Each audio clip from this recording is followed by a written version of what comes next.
So, Hungry Chops, what are we chatting about today? We are discussing how our pregnancy journey has gone so far. This episode is called NHS Stress.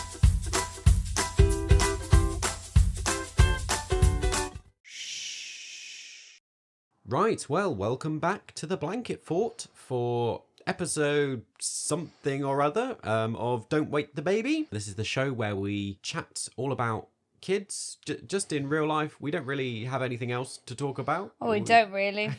all our interests have faded and gone. So, as we do with other parents, we meet up and chat about our children and what's going on in our lives. Honestly, it's why we struggle to talk to people without kids, and it's not their fault. We're just too uninteresting now. We've got nothing in common. We don't go out. We go out to a child-friendly venue. So we're having our usual conversation with the microphones, so you can join in with us and follow along with our story and journey. I'm Elliot. I'm your host with a script, and with me as always is my wife Emma, your host who's improvising. I never have a script. We like to share a little factoid near the beginning. What's your favourite genre of music, Emma? Probably soft rock. Most millennials, we have grown up with Green Day and Nickelback, and I know some people might not call them soft rock. Whereas you are slightly, as he's mentioned, previously younger than me. I don't, and you just didn't listen to music growing up, really. I have a bit of an odd relationship with music. Like, my parents aren't really that into it. It took a long time before I was exposed to any sort of music.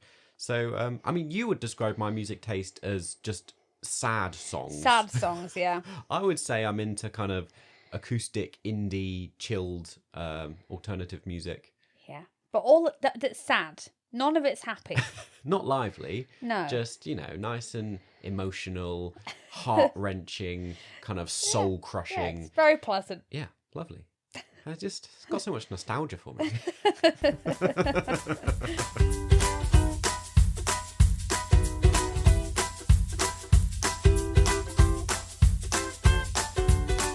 Ooh, ding, ding, ding, bong. It's parenting achievement time. What level parenting thing have you unlocked this week? It's our segment of the show where we share funny stories or just relatable things that are going on with our toddler. Yep. This last weekend, me and my sister Kirsty went down to London to go see Spirited Away. If people don't know what that is, it's a Studio Ghibli anime that's been made into a play. At the Coliseum, it was very good. Could highly recommend. So that was on Sunday. Yep. You went down just for the day and back? Because we didn't want to stay overnight because, we've got kids. Yeah. People have work. I mean, so I was left on childcare duty. That's a bad expression. I really hate it when people say that. I was solo parenting. You were left in charge, as dad with the kids. It's not childcare because, I'm one of them wasn't yours, but yes, one of them was. Yes, but it's still parenting. And so I had the fun and games of trying to keep a 1-year-old and a 3-year-old entertained all day, which, went pretty successfully, really. We were very impressed. He got them both to bed in fairly good time. I thought that would be the best part of the story to tell, would be the bedtime, where I had that moment where I was like, how am I going to put 2 kids to bed, both of which want their mums? Yeah. They don't want me. No. And I've got to get them both to sleep. And I was like, this is when I really feel for single parents, because I was like, how... Until I got to the moment, I hadn't really considered... I can't be in the 2 different bedrooms with them at the same time. So do we stagger it? And how does that work? So I took them both upstairs to put Sophie down to sleep first, thinking as the younger one, Lily could sit with us and I could look after her. But that didn't work at all. Nope. Sophie's very playful at bedtime and is not the easiest to go to sleep. Not her fault, but, just... And I think you made the naive thing where you thought younger children go to sleep easier. Yeah. In fact, I think mistake. it's the opposite. Then we went back downstairs. I suppose this doesn't make much sense, does it? We've got a bedroom on the top floor and a bedroom so there's on the like middle 3 floor. levels to the house, basically. Yeah. And so they weren't disturbing each other in the night. They were in different rooms. Yes. So we went to Lily's bedroom and I was trying to get her to sleep. So I ended up in this peculiar situation. Lily has a floor bed and she wanted me as she often does, to lie beside her and sleep with her as she goes to sleep. So I ended up in this very peculiar situation where I was lying kind of crookedly, half on, half off the bed, with Sophie kind of between my legs, kind of trying to hold her up and comfort her there with, I was holding in my hand one mobile phone, which was playing Thomas the Tank Engine. For Sophie, yeah. And she was sat there quite happily thinking that I was watching it with her, just there for her, watching Tom. And then my top half of my body on the bed, trying to huggle Lily, so I had my arm round her, and she was laid on me, holding another phone that was playing Little Bear on YouTube. Yeah. And she thought I was there. So I was like, this is so uncomfortable. But You're it like worked. an octopus. Yeah. I was sat there thinking, like, what have I got myself into? Well, I remember we were on the train on the way back, and Kirsty and we were discussing, like, do we think you'll get them to bed? But Kirsty was very impressed because none of the grandparents have ever got her to sleep successfully. The only other person who has was me when she came over last time. Yeah. So we were teasing him then, saying it's rather dangerous. We realised we can leave him with both children, and he can survive, and the children are fine. So really, you've done too good a job. I know. Because we can go away again now. And then, though, the problem was you came back.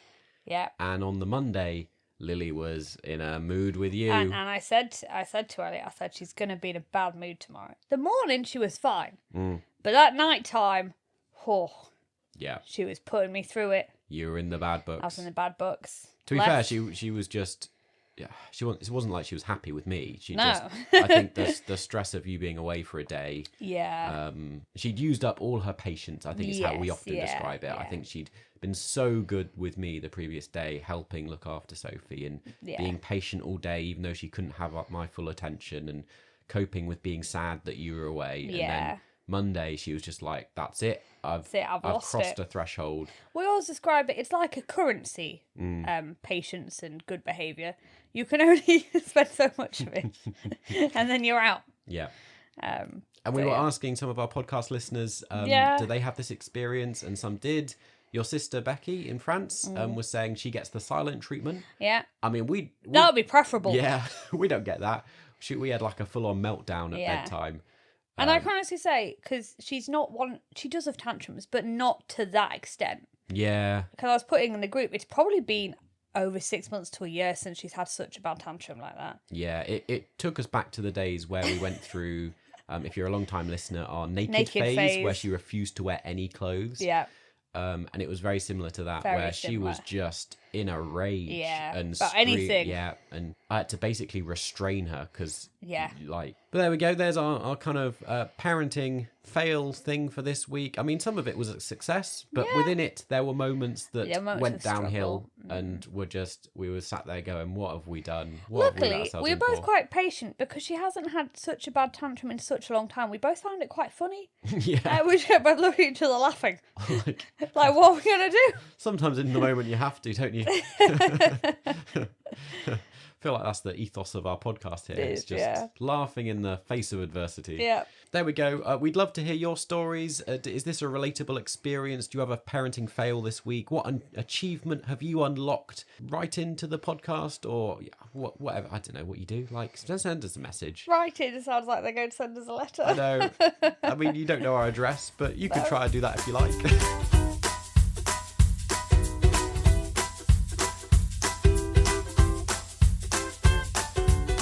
Keep singing those nursery rhymes to your baby, and let's jump into our conversation that's coming to you in your little ears today. So this is a bit of an unusual one for us in the sense that we often discuss topics looking back retrospectively and doing things that have passed. And this is a strange one where it's a bit of a live topic for us. It's what we're going through right now. And we're going to chat about it and give you an update on where we are. We're basically going to only cover the first half of pregnancy. Yeah.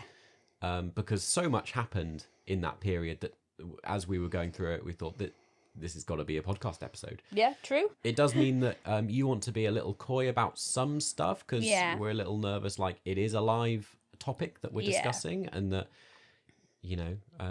basically, I don't want to, what do you call it? count your eggs before they've hatched. Yeah, jinx it. Yeah. If people don't know, I'm also quite superstitious. Elliot can tell people about this. I find it quite funny, really, because funny. I'm very not superstitious. No. Well, you wouldn't think I would be, but I'm very practical in most things. So this is completely a side topic. If we buy new baby clothes, I don't like to touch them till the baby's born. But it's weird. Old baby clothes that are Lily's old ones, I have no problem with, because I feel like, well, we bought them for Lily, so it doesn't matter. It's a weird sense of logic. Yeah. So yeah, and also possibly, I think maybe it's good to say up front like a trigger warning. We might be discussing or touching on some things that are possibly sensitive to people if you've had complications in pregnancy. Yeah, true. And so just to be aware of that as we go into this conversation. We'll come on to the kind of chronological journey in a second, but I think we'll approach this kind of thing slightly differently maybe, and start with how are you finding it, Emma? Do you have any initial thoughts on what it's like this time round? I would say it's much harder than last time, but also it's gone much quicker. And at the point we are now, I'm quite relaxed. Again, it's why we're doing it now. I think you're in that period of pregnancy where you're coping best. Yes, yeah. I think it may go downhill again. Yeah, now we're in the final stretch. I remember last time it going downhill pretty quickly. Yeah. Not in that we had terrible problems, we did have some problems, but it was more difficult to cope with. You just get bigger and bigger, and it gets harder to sleep and just do things. So yes. But what about like changes with your body and anything definitely. like that? Like how I'm are definitely you finding it? bigger this time, right? Not necessarily bump wise, but I've definitely just put on more weight altogether. Yeah, I think your bump's bigger.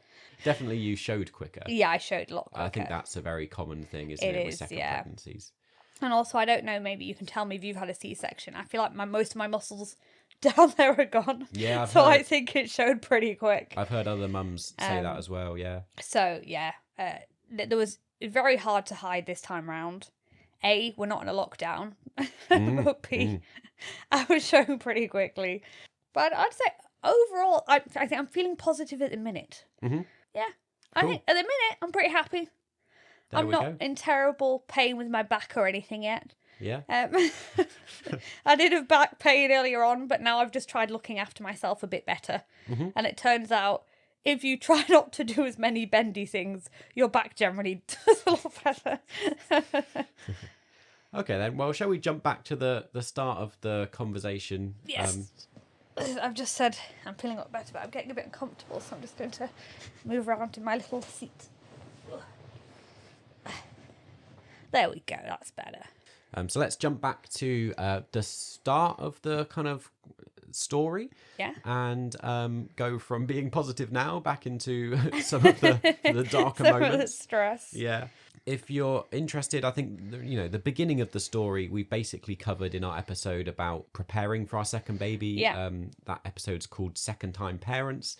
And we chatted about in that episode about our decision about getting pregnant and things like that. So we've covered a little bit there about some of the challenges and complications in that sense. But then once you were pregnant, I suppose initially I've got notes down here that your kind of morning sickness came on very quickly this time. Very quickly, yeah. And you kind of had very similar aversions and things. Yeah, this is when it was kind of copy and paste. I had the same... And most people say they've not had the same aversions in both pregnancies. But then the people I've talked to normally have had two different genders. Right. So I wonder if people have had the same gender, did you have similar symptoms? Yeah. So my thing, once again, I always go off milk. Yeah. Sausages. Yeah. Bacon. Was there anything else? Cheese I didn't really like either. Yeah. They're all the ones I have at the start that I can't really eat. Yeah. Oh, interestingly, I still can't eat sausages at this point. You were far more laid back this time. Yeah. I think is often a common thing that happens, isn't it? You've kind of been through it once before, so some of your kind of rule following about food eating and stuff, you're a bit more relaxed about. Like last time I refused to have takeaways. Yeah. Basically any cooked any meat. outside food that I hadn't cooked I wouldn't have. Yeah, I've been a lot more laid back about it this time. Not been worried about that at all. Probably why I've put on more weight, Yes. And that's where my nickname for you has emerged from. If you don't know, first time round, we've done an episode in the past on the first time pregnancy, and last time you had the nickname Big Belly Beast. Big Belly Beast.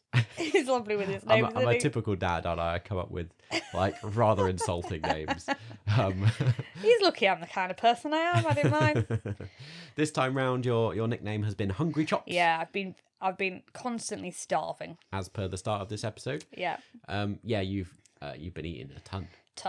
Yeah, like. There was one point last week. I say last week, could have been 2 weeks ago. It's like 9 o'clock at night, and I was like, you know what? I'm still starving, so I had to go down and make myself a toasty. Yeah. So I was sat in bed eating like a cheese toasty at like 10 o'clock at night or something. Despite being more relaxed, you've also been, I think, more worried about the baby in the sense that I think. We went very early and went and had a private scan in Leeds. We did. A place that specialised in doing very early baby scans. Before we were able to have an NHS scan. Yeah. There was no reason for it. There's no other reason. Than you wanted to be reassured that the baby was there. I just want to. The problem is, I think when you've got another child, I wanted to be very like on it, knowing what was happening before. And we didn't tell Lily for a long time because she's a blabbermouth. But I wanted kind of to know where we were standing before even thinking about how do we tell her and when do we tell her. And I think also you just see so much online about people having early losses. It makes you kind of paranoid. So, yeah, I was like, I literally just said, I'm paying for an early scan. It wasn't a discussion. I was like, this is what we're doing. Yeah. I found a place. I didn't really agree with it. No. I thought it was a waste of money. Yeah. I think it's gone to your head a bit after last time we had so much success having a private scan, and you realised how nice they are as well. And that we could afford it. And we're better off now than we were then. This point, once you've lived the high life, I like a private scan. Yeah. I'd really hold it back from like, getting a private scan, If I could, I'd have one every month. I was going to say once a month, yeah. Deary dear. A few other little bits early on before we get into some of the bigger stories. Lily actually kind of early on was eating a lot better now that you could have like glutinous food. Yeah. So you could have the same meals, and that really helped us with getting Lily to eat stuff because she's like, Mummy. Yeah. And at the minute, she loves saying we're both hungry monkeys. Because she's been like in our past 2 weeks, she goes on and off, but she's been like in a really growth spurt phase. So me and her just sit and we just love eating like hummus with breadsticks. And she goes, Mummy, are you a hungry monkey? I'm a hungry monkey. I'm like, yeah, I'm a hungry monkey too. What should we have? So we've been having a lovely time together. And she's been copying you. So she was going around with a fake cough and going around pretending to be sick. Yeah. This one I really thought people were going to know quickly. It's been really hard to hide it this time. Yeah. I mean, last time it was during lockdown and COVID, and we really liked that we could hide it from the world. Yeah. And this time that's not really been possible. But I remember somebody at nursery, we weren't that far along, was like, are you expecting? And I was like, yeah, we are. We're trying not to make it too public. Yeah, and they were really nice about it. They're like, oh yeah, we just wondered why she was pretending to throw up all the time. And then they kind of put together, yeah. Or didn't she also go around and put like a cushion under her top? She was putting like a jumper under her top to be a bump. Yeah. Yeah. She was showing a lot of things that showed that maybe someone was pregnant at home. Yeah. I suppose to some extent people might think that this episode is all about you, but as a couple and like as a parenting couple, we do go through this experience together, and we try and share a lot of stuff. And I know a lot of mums often say it's harder the second time round because you have often a toddler you've got to look after as well, and you can't get as much naps and stuff. Yeah. I mean, I've still been having naps. Just falls on me. Yeah. So I've picked up the slack, and Emma's. I don't know that it's a lot different to her first pregnancy. I think the only difference is you have a demanding child that comes and wakes you up. Yeah. Well, no, I get to a point where I can't I've had enough now, and I tell Lily, go and wake Mama up. She's had 3 hours nap. Yeah. Recently, though, doing very well. I haven't had hardly any naps. True, you're doing better. But yeah. I would say... I've still had naps. Yeah. I think, and because she's at nursery more now, it hasn't been too bad, really. Well, this is the thing, though. This is what's been really challenging. The first couple of months that you were pregnant was a real challenge for us. And for me, it was massively challenging because I was picking up the slack in the house. Because I couldn't really go in the kitchen. I would do all the cooking again, and I always do all the washing and stuff. He's chief washing person. I would now, like, you go to bed early, so I would do both, like, bedtime and cleaning. Which is normally one of us does bedtime, one of us does clean up. So that made me more tired anyway, and I know you're tired as well. I'm not taking away from that, but no, it's okay. it did coincide though with our nanny who's changed jobs and so has left us, unfortunately. And so we were a day of childcare down. We were. So Lily was only in nursery 2 days a week. Your dad had gone to help one of your sisters move house. So that was another day gone. And now he's gone to France to help Becky with a new baby. So we were down to basically I was doing childcare 3 days a week, trying to fit full-time work in around that. You were napping and tired, and so it was just it was hard. I did not like that. Eventually we got Lily in another day of nursery, and hopefully from September she'll be in another day as well. So. So we've kind of slowly got back on. So I was struggling with work. Like, I was staying up till past midnight every night trying to catch up with work. Yeah. And then was up early with Lily and doing childcare and... Yeah. And then I feel like we weren't even spending any time together. No, I've barely seen you. Because later on in pregnancy, you've got bigger, you've got all your pillows. I've left, so I'm sleeping in a different room. He's sleeping in the top room. So I've got too many pillows going on. We don't sleep in the same bed anymore. So like, I barely see you anymore. That's why it's good to have these podcast conversations. I've tried to make a point, and I've always given you a kiss goodnight now, because I felt like that would be nice and affectionate. Sweet. I know. Well, I was like, I just keep going, right, I'll see ya. I'm like, Mama's off for a sleep again. Off for a nap. Just basically, our entire lives, Mama's either sleeping or on the toilet. Yeah. It's if Lily doesn't know where I am, she always goes, Mummy, you on the toilet again? And I'm like, yeah, I am. She doesn't seem to understand. She was trying to explain to me. She went, why are you always on the toilet? I was like, well, Mummy has to do a wee a lot more. She went, is it because the baby wees in you? I went, yeah. It's kind of basically what's happening, but I mean, that doesn't actually come out of me, but she found it very funny. I know it's difficult. I work from home, and not most men just couldn't be there. If you're not in the house, then it's very difficult. But like, I do think a lot of men, I would encourage them and say you do need to pick up more of the slack. Like, I do not think it's fair that so much falls on women. If people get very sick like I do early on, it makes it very hard to just go in the kitchen. Yeah. Like, if I go in the kitchen, you hear someone go like, and he'd be like, get out the kitchen. I'm like, I'm sorry, I was just getting it. Yeah. Because even like, if people know like coat hangers are in the kitchen, so you want to get a coat, and you need to go in the kitchen. So I feel like I was lingering by the kitchen door being like, could you just, while you're in it, could you just get this thing from the kitchen, please?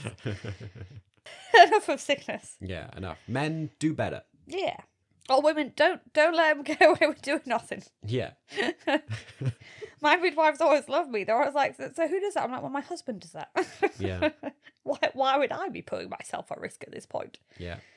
Like you as soon as you were pregnant, you stopped carrying Lily. Yeah. So I'm not carrying have you. to carry her everywhere. Yeah. I was very much like, I can't carry you anymore. And it was really hard at the beginning because I couldn't say it's because I've got a baby in my tummy. Yeah. I just had to be like, oh, Mummy's a bit poorly right now, so she can't carry you.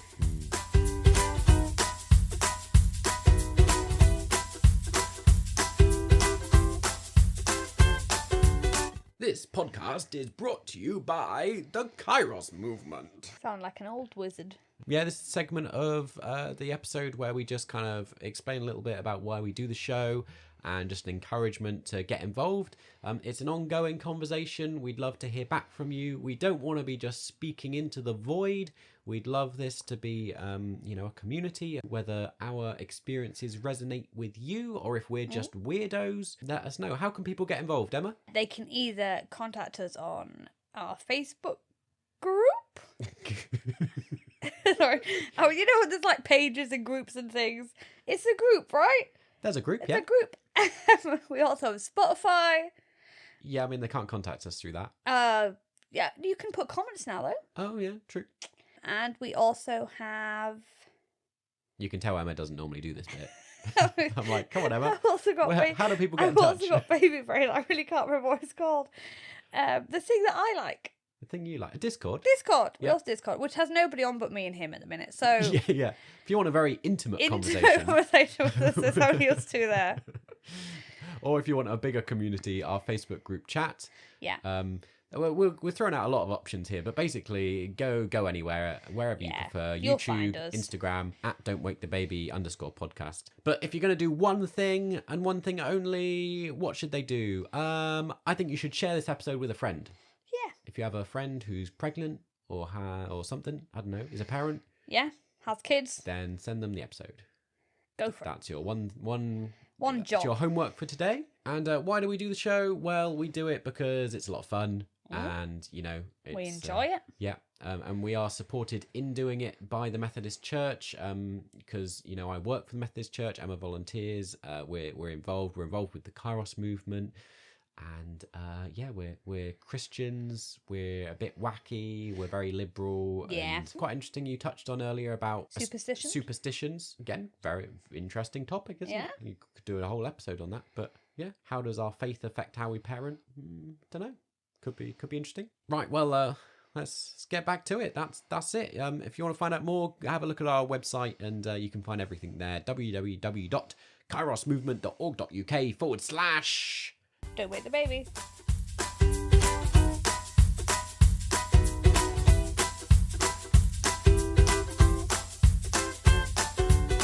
So the first 6 weeks of our pregnancy was quite an interesting experience. Yeah. To say the least. Stressful in many ways. Yeah. In various capacities. And we'll touch on some more than others. This is where it gets more to do with the NHS and gets a bit more personal. So initially, you found out you're pregnant, and you what do you do initially? So it depends on your trust. Okay. With ours, you literally go on the Harrogate Hospital website. You basically sign yourself up. You put in all your details. When was your last period? When was your positive pregnancy test? And basically your medical history. Have you had a child before? Was it a C-section? Blah, blah, blah, blah. So I did all that, and then they send you an email saying, great, you're on the system. You should get a letter within so many weeks about your first appointment. Right. And our issue was, after doing all this, we were lost from the system. Yeah. For some reason. There was a big failing, and they never got in touch with us ever again. Basically. But my problem was, because they said, it can be within so many weeks, I was like, it's not past that point in weeks yet. And we know the NHS is stretched. And I thought maybe there's a lot of people who are pregnant at the same time and they just haven't got round to me yet. We know the admin organisation can be a weaker point. And so we kind of just sat on it for a long time. We didn't worry particularly. And I would say we do like the NHS. We do. But it is a shame that pretty much every time we sit down to have a conversation, there's always been problems. Some frustration or something that's gone wrong with the NHS. And it's a shame, but it is the reality of the situation we're in. So we're not bashing them for no reason, but it didn't work. So in the end, we didn't get any contact from them until 9 weeks. Yeah. Which is way past when they should have been. Because the problem is they have to give you an appointment you've got to have your blood test done before 12 weeks. You have to have your first scan at 12 weeks. And you should have those appointments at least a month in advance. Yeah. Because you need to know when to go. Yeah. And even like the conversation with people to make sure have the early conversation, taking say whatever, folic acid or whatever. Yeah. And you're meant to have a lot of things about like what would you like for this pregnancy? What are you expecting? Do you have any symptoms that you don't think are normal? So you're meant to have like a talk on the phone, which we did have last time. Yeah. This time we had no talk. So we ended up basically having nothing for about 12 weeks, and then suddenly we had everything happened at once. And this was only because we had a bit of drama before that. Yeah, so it must have been around 9 weeks. Yes. You had some bleeding? I had some bleeding. It wasn't a lot, but it was enough every day in pregnancy to worry me. Yeah. And I was like, right. It was stressful, you know. And this system, already with the NHS, really annoyed me. It was terrible. Terrible. I've got a note here on my notes from at the time saying the apps didn't work, the website didn't work, the password didn't work. Then you had to go through a stupid system through the doctors. So if you're under, is it 20 weeks? Something like that. You can't just ring up the hospital and say, I need to come in. You can't just turn up. You have to ask the doctor to recommend to the hospital that you go in. Yeah. And our big issue was a lot of this would have been easier if we'd had first contact and you were set up on the app. What's the app called? Badger. That's or it. if Badger I had Notes. been given a community midwife at that point, I could have called. You would have a point of contact. Yeah. But at this point, we had no contacts. We had no one to talk to. Yeah.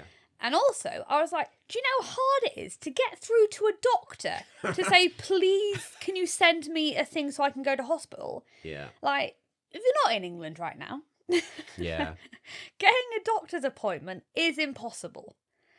So what I did in the end, I was kind of sneaky because our doctors has an online thing and you can put in your symptoms.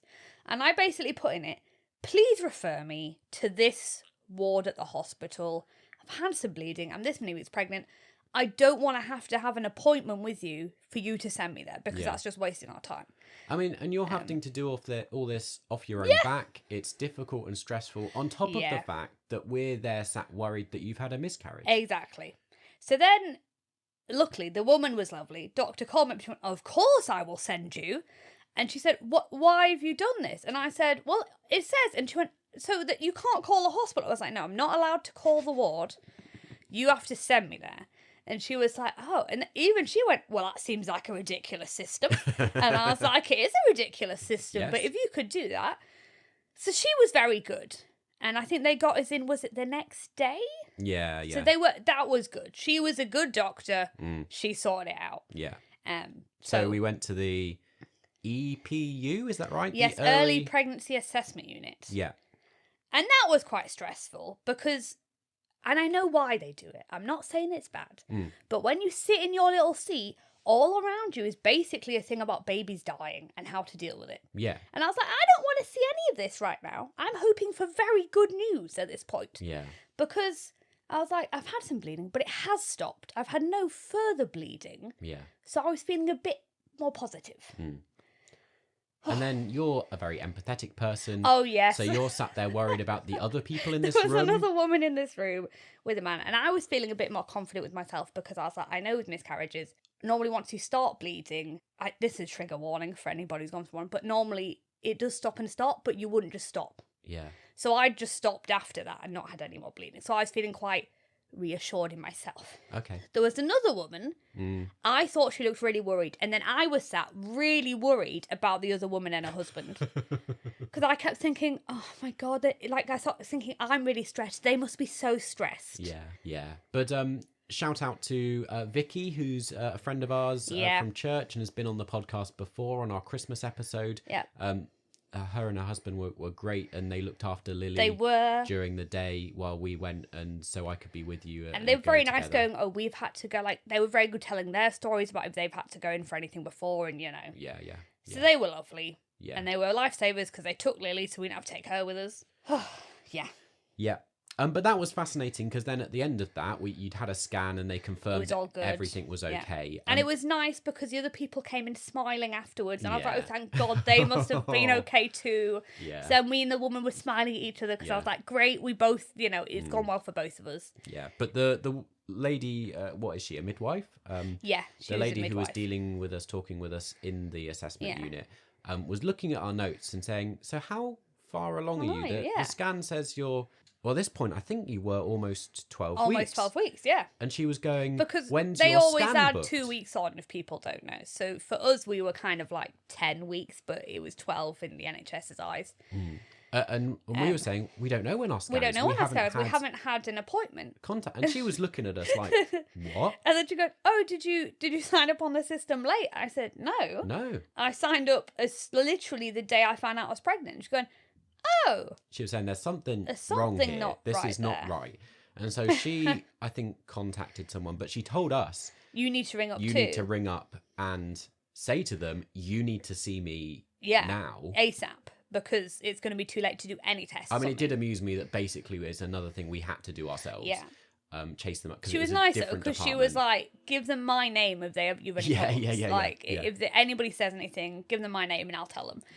So this is when we'd had a scan on that first day, and then basically over the next week we had scans multiple times during the week and appointments, because suddenly you got a call back from the maternity unit. No, so I called them up and I said to the woman, I basically said we had bleeding, blah blah blah. I'm 12 weeks pregnant, and she was like, oh my goodness, and you haven't got a scan booked in. I was like, I have nothing booked in. Literally, I said I haven't had my first phone call, haven't had anything. And she did the same thing. When did you sign up? Signed up ages ago. She's like, okay, right. She checked on the system. She could see I'd signed up ages ago. She's like, I have no idea how we've missed you. I'm so sorry. So then she was running around everywhere going, can you come in today for this? Can you come in tomorrow for that? Because you had to have your blood test. I had to have my you blood had to have your tests. first contact meeting. Yeah. And you had to have a scan. And I had to have a community midwife appointment. Yeah. And those all happened within days of each other. And it was backwards. So we had our first 12-week scan before we had our first contact meeting with a midwife. And it was hilarious because it was the same sonographer who'd seen us like literally 2 days before. Yeah. When he had to scan to see if our baby was okay. And he saw us again and you could see his face going like... And I was going... They hadn't booked us in for anything because I could see his face going, why did they come 2 days ago? They had a scan today. And I had to be like, we weren't booked in. We've just been like, we're literally having appointment after appointment because nobody's picked us up. They were in a panic, weren't they? They were. Because you'd slipped through the net and it could have been disastrous had we not come in. Exactly. And I think the lady you were speaking to was the head midwife. She was furious. She was mad. She was just like, because I kept going, oh, well, it's probably a computer system error. She went, somebody needs to make those appointments though, so somebody has clearly... But because she said someone must have put you in the system, but didn't click the thing to enable the things to be booked. Yeah, so she was furious. We got off that phone call and we were like, someone's gonna be in trouble. Someone's gonna be in trouble. Yeah, so then we basically had a week of appointments just to get us caught up. Yeah. And then the stress wasn't over. So then... before... There was another stress, wasn't there? But before that happened, you actually went for... I think this is the order it happened. Maybe you can correct me. We went for a private blood test to find out the gender. To find out the gender. Which is something we didn't do last time. No. Something I'd never heard of. So I didn't know it was a thing either. Yeah, I wonder how many of our listeners out there, if you know about this, that you can... I mean, it is private, so you have to pay for it. But... from 6 weeks, you can have a blood test to find out the gender, and it's 99.9% accurate. Exactly. Yeah. And we were like, why wouldn't we do this? Yeah. And I know some people don't like to know. Yeah. Some people, fair enough. Do what you do. We're not like that. We like to their own. We like to know. And once again, I especially like to know because I like to give Lily certainties as of you're having a baby sister or a baby brother. Like I was like, I want it to be clear to her because last time with the NHS, we got quite late on and they were still unsure. Yeah. And I was like, I don't want to end up in that situation again. I would like us to find out and know. So there's not a lot to this story, but I found it really interesting and fascinating. Just, your blood got sent to America. It did. And then they come back and they tell you what gender the baby is. It's really... And they were really sweet, the private clinic. They were like, would you like us to call you? Like, what kind of... Yeah. And I'm very blasé, so I was like, just email me. Yeah, so we found out just So she was very sweet. She was like, da-da-da-da, like, tried to write it. And we're like, it's the girl. And I was like, oh, thank you so much. Da-da-da. So yes, we had a private blood test. Yeah. there you go. So that was quite exciting. Part of me thinks, why isn't this just more available on the NHS? Well, what's more interesting, we'll come into this, but they gave me a test anyway later on that would have told us the gender. It's just they don't test the blood for that. No, they do. It will tell them. They just don't tell you. Oh, right. Okay. Because it'll be all that information in it. So anyway, we'll go into the next stressful bit. Yeah, so the next stressful bit.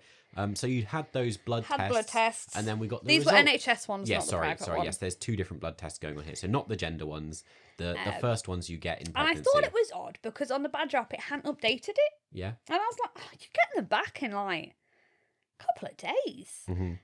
So we got a phone call, which was horrendous. But the woman, once again, this woman was excellent at her job. Yeah, fantastic. We would say, in the NHS as a whole, this woman deserves a raise. She was fantastic. So she basically went, you've come back with a higher chance of Down syndrome for this child. Yeah. And she basically went, these are the options available. Yeah. Do you want to come in and talk about it? And I was like, yes. Was that not? I thought we had to go in and talk about it. No. She said you could have it over the phone or in person. And I said, I want to talk in person. Yeah. So that was a good decision. Was it that day she saw us? Maybe, yeah. I think it was that day. And she basically went through the statistics of why the blood had come back this way. It's quite complicated.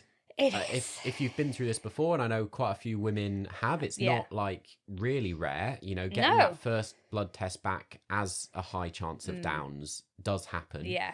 And there's complicated maths involved around what that means. Like the test itself is only so accurate. Well, basically, and then the result itself is only so accurate. It measures certain things in your blood. So, like, I have a high hormone level, but we already knew that. But that can be a sign of Down syndrome.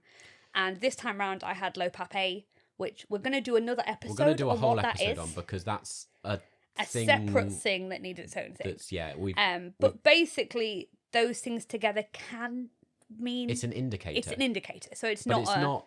The blood test wasn't a direct test for Downs, which is then what we went on to do. And I know, like, there's different decisions to make here, isn't there? Some people just say, we won't do anything. We won't do anything. We'll just wait and see. The way she explained it to us, I think we were like 1 in 85 or something chance of it happening. But she said most people, which is what we did, go on to have an NPIT test, NPIT. But I don't know. Which is actually like testing if there's anything in the blood which would show it actually was Down syndrome. Yes. She said some people with those results, because it's still quite low, wouldn't bother. Yeah. Some people immediately go for a...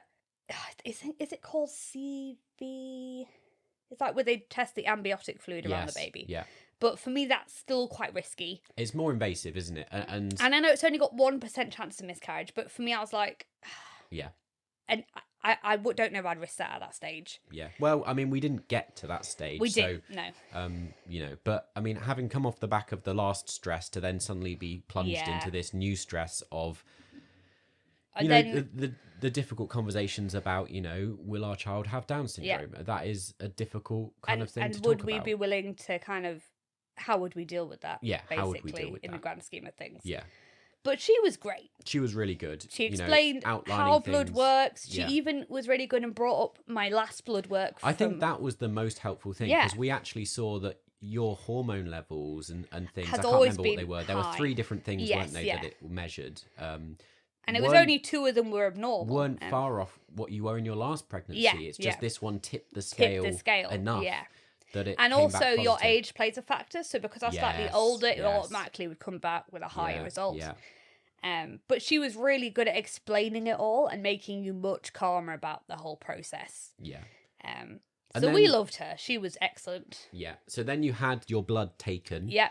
And what really amused me is we had to go and post it ourselves. We had to take it to a post box, a priority post box, and with a vial of your blood, and send it off to be tested. I was like, surely the NHS could do. And I kind of got it, because I was like, they're so busy. That's going to waste one person's time taking one package over there, and it's really key you do it at the right time. Yeah, I suppose it's urgent, isn't it? Yeah. But it did seem weird. So I was like, I'm carrying a vial of my own blood in this little box, and we have to send this to another hospital to get it checked. And that was a horrendous wait. Because, of course, even though I've been told it's a low chance. Yeah, it's like, was it 2 weeks, I think? Ours was a lot quicker, so it can be 2 weeks. I think ours was Just over a week? Just over a week, like one on one day. But waiting in that time, not knowing. So my way of coping, a lot of people say, did you turn to God? No. I turned to a video game called Animal Crossing that I hadn't bought yet. But I remember thinking, I need something to keep my mind off worrying. Yes. I'd forgotten about this. I had to bite my tongue because it was a very expensive it's like £60 video game. But I was like, it's what Emma needs right now. It's what I need right now. So I bought it. And that's what got me through the waiting. Anytime I was nervous, I was like, I'm just going to put Animal Crossing on and just do something with my little character. So yeah. That honestly, if you're going through a tough time and video games help, you play those video games. I mean, you work in the industry, so of course you're a big advocate. But you know, I'm just saying, all about whatever works for you. Yeah. I'm not saying I wasn't praying every day, but I'm also saying video games also helped. Yeah. It wasn't like my one thing. I think for me, again, we're going a bit deeper here spiritually, I suppose, but I don't know whether I'm just quite relaxed, at peace, or have a faith, or whether it's just because I'm a broken human being. But I don't really feel things in the same way other people feel things. True. So you're quite muted. I'm quite happy to.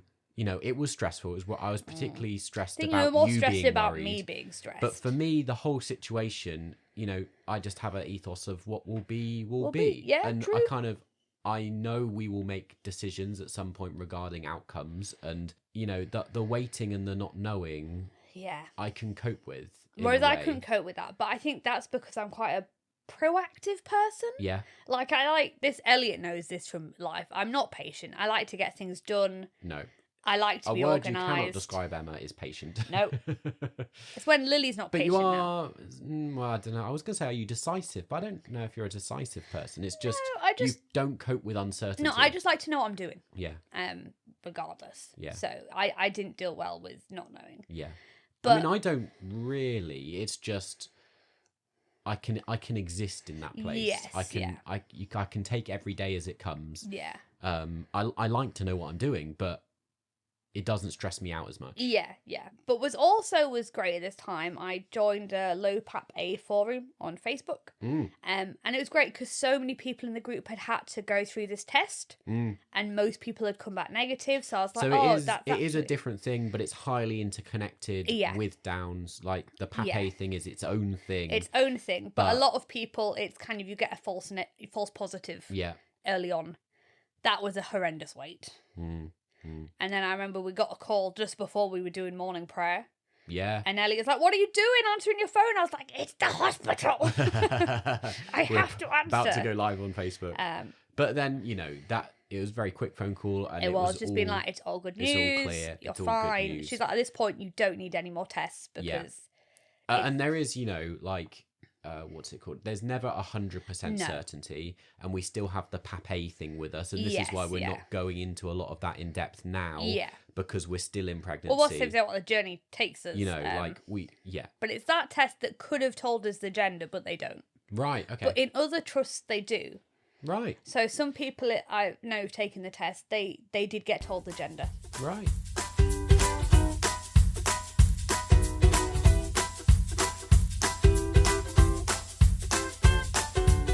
Any advice or anything? Other people going through this journey? I would say don't worry, but I think it's inevitable. Or the worst thing to do, which I knew, was to stress, because I was like, that's just not good for the baby. Yeah. It's not good for me. And that's when I was like, I need a good distraction. But I also was really think that I tried not to watch any media with babies in. Oh, yeah. So, like, the Big Bang Theory, I had to stop before Bernadette got pregnant. Yeah. Like, I had to be very mindful of being like, well, that might have something that upsets me. So let's only look at things. Suddenly being very aware of all the triggers. Yeah. And I thought it must be so hard if you do go through something, because it's everywhere. Yeah. Like... Yeah. And we had to call a lot of stuff off. Like, there were things we did because and it was difficult because people didn't know we were pregnant. We didn't really want to tell people, yet we were going through this. Yeah, true. And so I had to be a little sensitive with some meetings and things, some stuff we were doing together where I was like, I'm sorry, we can't do this anymore because we're struggling at the moment. We're going through something personal and, we're not able to do that right now. We were going to just not to commit to things. We were going to do a podcast episode with a guest, and we had to call that off because we were not in the mindset to be able to record at that stage. It was just very difficult for us. And yeah, just being able to go through life and not really be able to tell people and talk to people. But I want to say, so touch wood, after that point, our pregnancy's gone very smooth. It's since then it's got better. Like we say, we've managed to get nursery stuff back on track, and so it's taken the pressure off us a little bit, and like the health stuff's gone smoother. You've coped better. The other thing you did during this time was you took your driving test. I did. Just to add to my stress. Yeah. What fun. I did pass, but I also threw up straight after. I stopped in the driving test and I was like, I'm so sorry, can I just get out of the car for a second? And the woman was like, yeah, that's fine. Got out, threw up. And she went, oh, is it nerves? I know people get so nervous. And I was like, no, I'm pregnant. And she was like, oh my goodness. And then, of course, you've passed your driving test, but now you're heavily pregnant. And so not driving. Yeah. A lot of good. It's probably likely going to be quite a while until you're driving again. Because I'll have a C-section this time. Forgotten everything. So I said I'm going to have little lessons again, I think. Sounds perfect. But at least I passed. Yeah. Another complaint from me while we're on a list of complaints. Moaning from Baba over here. Is it about me? Yes, it is about you. That is right. Someone had been stealing my pants. Oh, yeah. To name names, it's the woman sat opposite me. Yeah. It's well known I already steal his socks. He just one morning went, so I see we're now sharing all our underwear. And I was like, You were like, mine don't fit me anymore. Mine don't fit me anymore. And they're not very comfortable. Yeah. So then we had to go to Primark and buy. So we've bought Emma new man's pants. Yeah, loads of boxes because they're so comfortable. So theoretically, no longer stealing my pants. Although I do occasionally notice. Unless I run out. Yeah. Dear. There we go. It's true.